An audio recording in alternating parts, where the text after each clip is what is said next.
અને જ્યારે વાંસળીના સૂર છેડે એટલે તરત જ ગોપીઓ તમામ ઘરને કામને છોડી, વ્યવહારિક કામોને છોડી અને કનૈયાની પાસે દોડી જતી.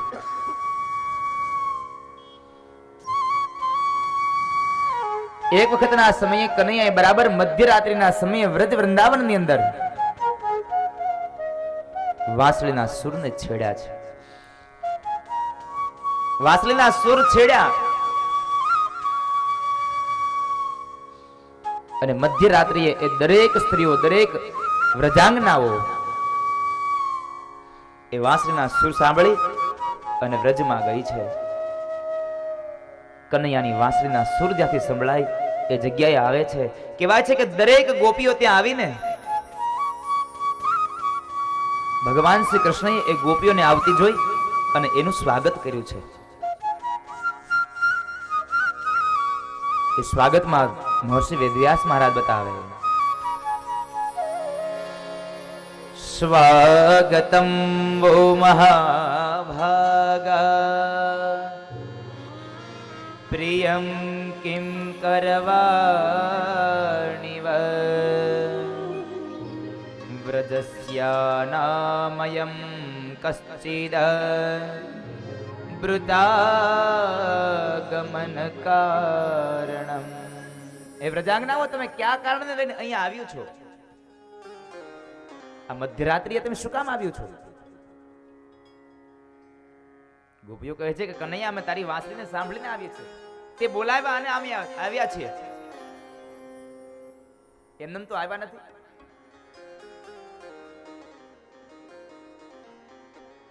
કનૈયો કહે છે કે આ મધ્યરાત્રિએ તમે તમારા ઘરના ને બધાને પરિવારને છોડીને અહીંયા આવ્યું છો.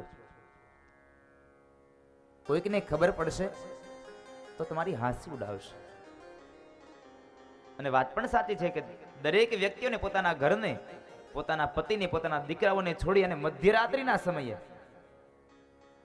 કનૈયા પાસે જવું. પણ એક સ્પષ્ટતા કહી દઉં સાહેબ, અહીંયા કોઈ જીવ, કોઈ સ્ત્રી અને કોઈ પુરુષ વચ્ચેનો રાસ નથી સાહેબ. આ તો એક જીવાત્મા અને એક ઈશ્વર પરમેશ્વર વચ્ચેનો રાસ છે.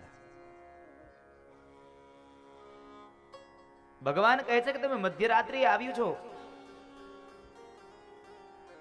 તમારે મધ્યરાત્રિએ ન આવવું જોઈએ. ગોપીઓ કહે છે કનૈયા, પેલા તું બોલાવે છે ને પાછો એમ કહે છે કે મધ્યરાત્રિએ ન આવવું જોઈએ. જો અમારે ન જ આવવું જોઈએ તો બોલાવ્યા શું કામ અમને? ગોપીઓ કહે છે કે અમે તારી સાથે રાસ રમવા આવ્યા છીએ, અમારે રાસ રમવો છે. કનૈયો ના પાડે છે કે નહીં ગોપીઓ, અત્યારે ન હોય, આ મધ્યરાત્રિ છે. અને સમાજના લોકો કેટલી વાતો કરશે, અને બહુ સાચી વાત છે સાહેબ. ઈશ્વરને રાજી કરવો એ બહુ સહેલો છે, પણ આ જગતને રાજી રાખવું ને એ બહુ કઠણ છે. ક્યાંયથી ન પહોંચાય આને. આ કળિયુગના મનુષ્યને ક્યાંયથી પહોંચી ન શકાય.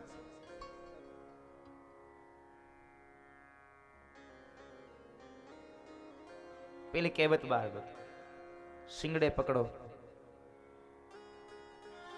કે પૂછડે પકડો, સામે જ આવીને પ્રશ્ન ઉભા રાખે. જગતને રાજી કરવાની વાત આવી, મને એક પ્રસંગ યાદ આવ્યો. એક બાપ ને દીકરો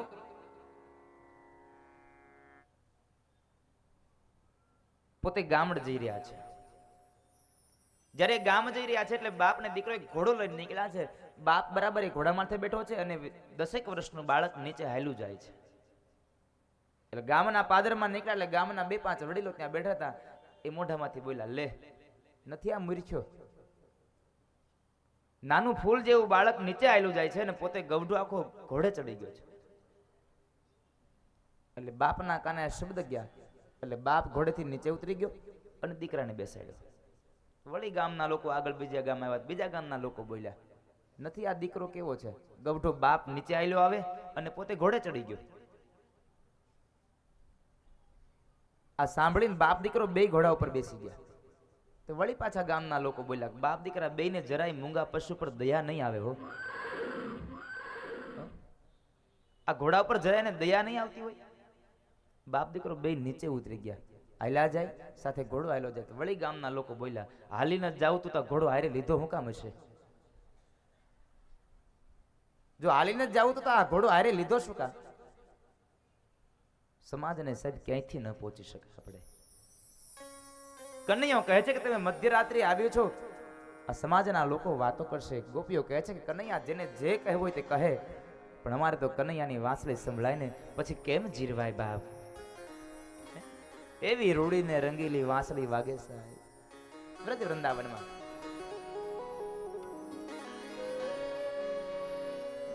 એવી રૂડી વાગી.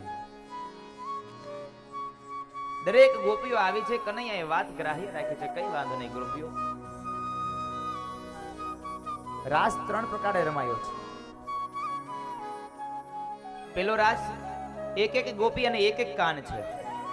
એક ગોપીની સાથે એક કાન રમે, પણ ભગવાને એવી લીલા કરી છે કે જે ગોપીની સાથે કાન હોય એ ગોપીને એની સાથેનો કાન દેખાય, બાકી બધી જ ગોપીઓ માત્ર ગોપીઓ દેખાય છે, કનૈયો ન દેખાય. બીજો રાસ બે ગોપી અને વચમાં કાન હોય છે. અને ત્રીજો રાસ એવો રચાયો છે, ફરતે ગોપીઓ રમે અને ગોપીઓની મધ્યમાં યુગલ સરકાર ભગવાન શ્રી રાધા કૃષ્ણ રમતા હોય. વચ્ચે ભગવાન રાધા કૃષ્ણ રમે અને ચારે બાજુ વ્રજાંગનાઓ રમતી હોય છે. આવો સુંદર મજાનો રાસ એ પૂર્ણિમાની રાત્રિએ સદ રમાયો છે.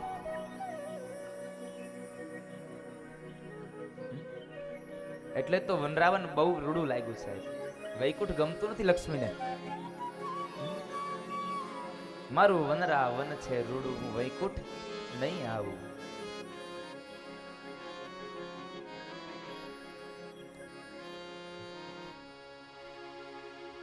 ગોપીઓની સાથે રાસ રમી રહ્યા છે ભગવાન. એક એક ગોપી અને એક એક કાન. એવો મહારાસ થયો છે સાહેબ. મહારાસને શું વખાણ કરવા કે જ્યાં ભગવાન શિવ એ મહારાસના દર્શન માટે તલપતો હોય. નરસૈયો મશાલ પકડીને ઉભો હોય અને એ મશાલ પૂરી જાય અને પોતાનો અડધો હાથ જળી જાય, પણ છતાં એને ભાન ન રહે તો એ મહારાસ હશે કેવો?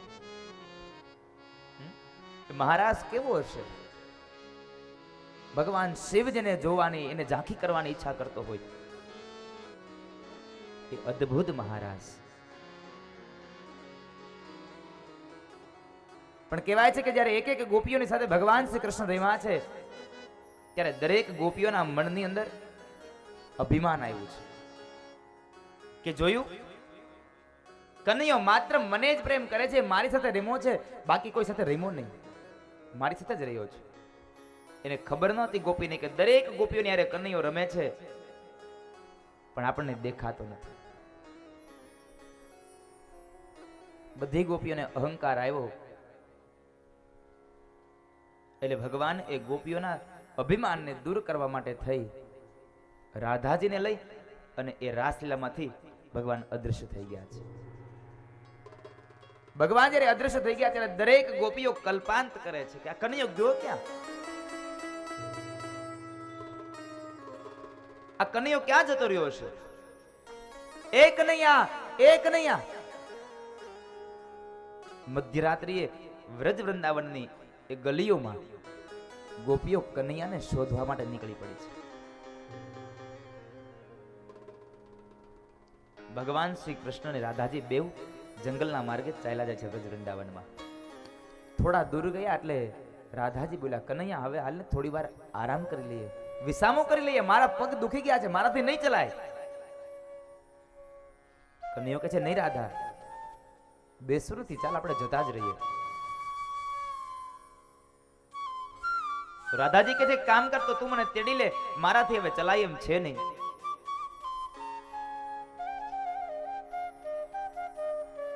એટલે કનૈયાએ રાધાજીને પોતાના ખભા પર બેસાડ્યા છે.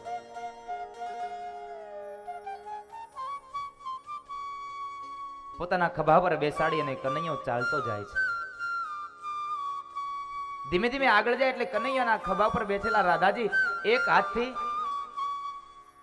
કનૈયાના ઝુલ્ફો પકડાવે છે અને એક હાથથી પેલી ઝાડની ડાળીઓ દૂર કરતા જાય છે. એ ઝાડની ડાળીઓ દૂર કરે એવામાં રાધાજીને અભિમાન આવ્યું કે કનૈયો ખરેખર મને જ પ્રેમ કરે છે, બીજા કોઈને પ્રેમ કરતો જ નથી. કારણ કે જો બીજા કોઈને પ્રેમ કરતો હોત ને તો એ બીજાની સાથે રહેત. આજ મને લાવ્યો, હું થાકી ગઈ તો મને એના ખભા પર બેસાય. કનૈયો કહે છે કે રાધા, તારો વજન મને ન લાગ્યો, પણ તારામાં અભિમાન આવ્યું ને, એ અભિમાનનો વજન મને લાગ્યો છે. ગોપીઓનો તો અભિમાન ઉતાર્યું, હવે રાધાનું અભિમાન ઉતારવું છે.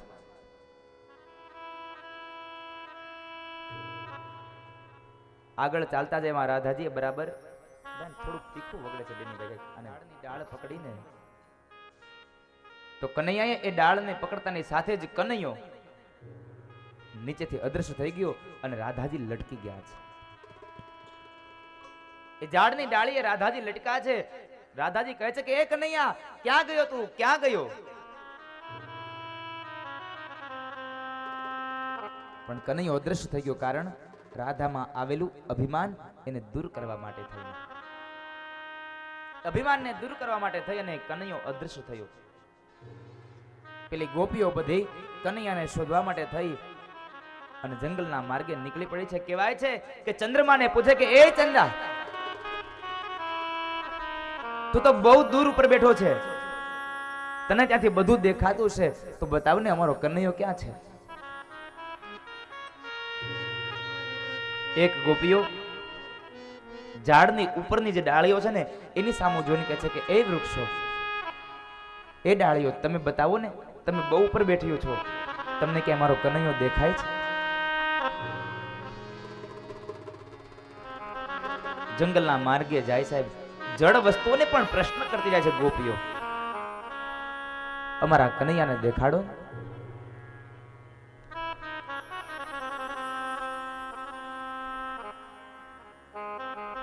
કોઈ જવાબ ન મળ્યો. દરેક ગોપીઓ રડતી જાય, આંખમાંથી અશ્રુની ધારા વહી જાય.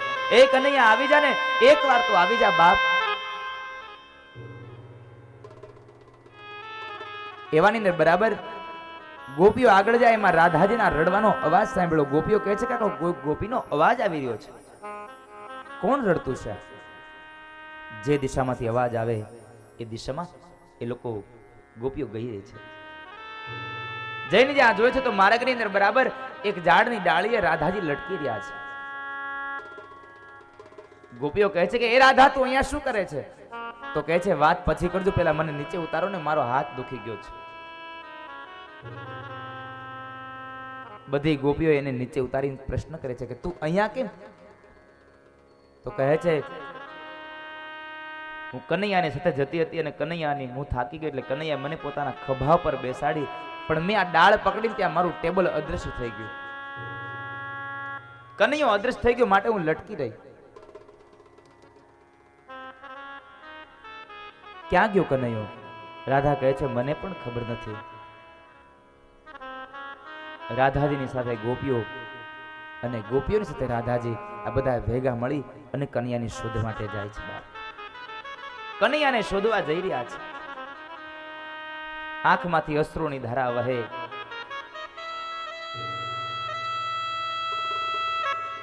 અને કહેવાય છે કે કનૈયા કનૈયા કરતા કરતા કનૈયો ન મળ્યો ને તો દરેક ગોપીઓ પોતાના મનની જે વેદનાઓ છે એ વેદનાઓને વ્યક્ત કરી દે છે બાપ. અને એ વેદનાઓને એ ગોપીઓએ ગીતમાં રજૂ કરી છે.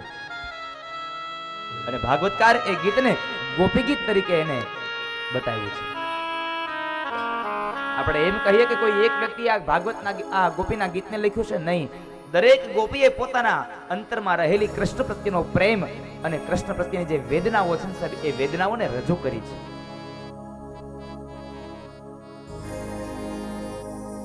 એ સમયે પેલી ગોપી ભગવાન શ્રી કૃષ્ણને બોલાવતા કહે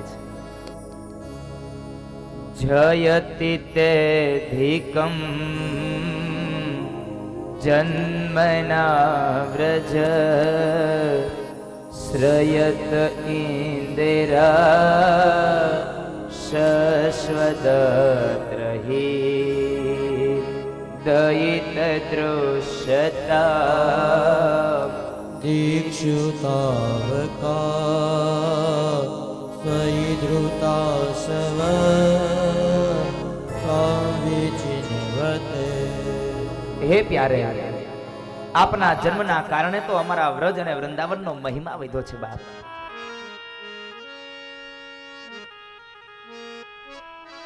તમારો જન્મ થયો અને મારા ગોકુળ અને વ્રજ વૃંદાવનનો મહિમા વધ્યો છે. અને તમારા જન્મને લઈ અને વૈકુંઠને છોડીને લક્ષ્મીજી પણ અમારા વ્રજ વૃંદાવનમાં રહેવા આવી ગયા છે. અને તમે જો અમારા વ્રજને છોડીને જતા રહેશો ને તો મારા વૃંદાવનનો કોઈ મહિમા નહીં રે બાપ. જયતી તે દિકમ જન્મના વ્રજ. એ નાથ, તમારા જન્મને લઈ અને અમારા વૃંદાવનનું અધિક મહાત્મ્ય વધી ગયું છે સાહેબ.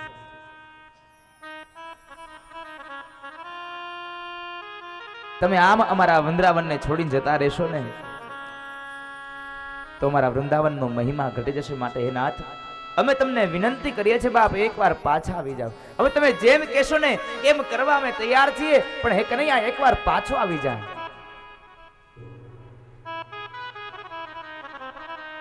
દયિત દર્શતા દીક્ષુ તાવકા. તમારા દર્શન એકવાર અમને કરાવી દો નાથ. તમારા દર્શનની અમે પ્યાસીઓ છીએ. જેને તમારા વૈકુંઠની ચરણની સેવા કરી છે એવી લક્ષ્મી પણ તમારા જન્મને લઈને આજ અમારા વૃંદાવનમાં આવીને વસી છે. માટે તમે ફરી પાછા આવી જાઓ. અમે તમારા શરણે રહેવા માટે તૈયાર છીએ. ગોપીઓ વિનંતી કરે ભગવાનને. એક ગોપીએ પોતાના મનની, પોતાના હૃદયની વેદનાઓને જ્યાં પ્રસન્ન કરીને એને પ્રગટ કરી, ત્યાં બીજી ગોપી પોતાના હૃદયની વેદનાઓને પ્રગટ કરી રહી છે. અને બીજી ગોપી લખે છે બા, શરદુદાશયે સાધુ જાત સરસ જોદર શ્રી મુષાદૃશા સુરતનાથ તે શુલ્કદાસિકા વરદનિઘ્નતો નેહ કિંવદ. હે નાથ, શરદ ઉદાસયે સાધુ જાત સત સુરથનાથ તે શુલ્ક દાસિકા. એ કનૈયા, અમે તારા ચરણની શુલ્ક દાસીઓ થઈ અને રહેવા તૈયાર છીએ. તારા ચરણોની સેવા કરવા અમે તૈયાર છીએ. અમે તારા ચરણની રજ થવા માટે તૈયાર છીએ બાપ. એકવાર પાછો આવી જા. એ કનૈયા, એકવાર તું પાછો આવી જા.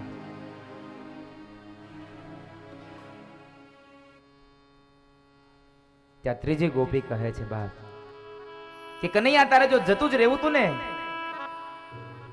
તો કાલી નાગના વિષને લઈને દૂષિત થયેલા જળથી તારે અમને બચાવવા નહોતા.